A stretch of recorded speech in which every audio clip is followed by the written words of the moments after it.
একবার চুরি করছে মানে ঘরের যত কিছু আছে সব কিছু নিয়ে গেছে। একটাকে তামাক আশা সোনা রূপা যা ছিল দুজোড়া কানের আছিল 7-8 বার কি এই মাসের মধ্যে নাকি? এইসব এই মাসের মধ্যে। এটা কোন জায়গা? এটা খিলপাড়া, পশ্চিম খিলপাড়া, পশ্চিম 6 নম্বর ওয়ার্ড। হ্যাঁ। এদিকে বাড়ির মালিকের নাম কি? ভগবতী মজুমদার। আপনার কে হয়? আমার মা হয়। তাছাড়া কি কি নিয়েছে?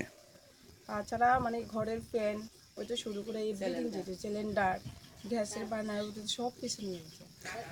টাকা পয়সা যত আছে আনুমানিক কত হবে?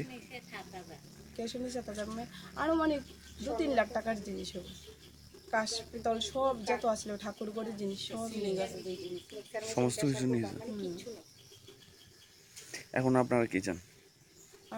আমরা চাই সরকার যেমন এটার মানে এটার বিচারটা যেমন দেয়,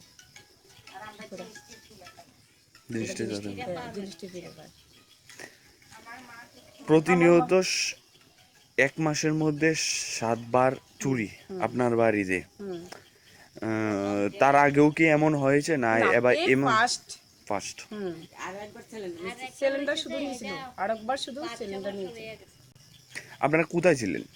আমার মা অসুস্থ ছিল, মা তো সুগারে ঢুকে বাড়িতে ছিল না, অসুস্থ ছিল, জ্বর এসেছিল, তখন আমার বাড়িতে নিয়ে গেছিল। তখন ওই সময় একাকিত্বের সুযোগে এমন করেছে।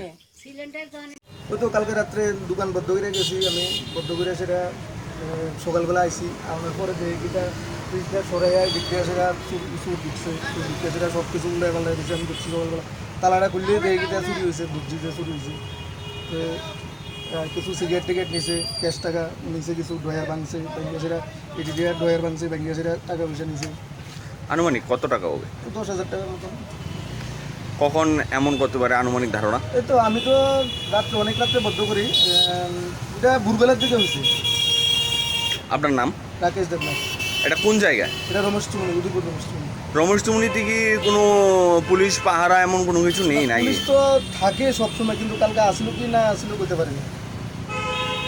গতকালকে তো বৃষ্টি ছিল, বৃষ্টির সময় নাকি এমন? হ্যাঁ, বৃষ্টির সময় আমি দোকানের সামনে আসলাম, বৃষ্টির পরে হইল। আচ্ছা আচ্ছা।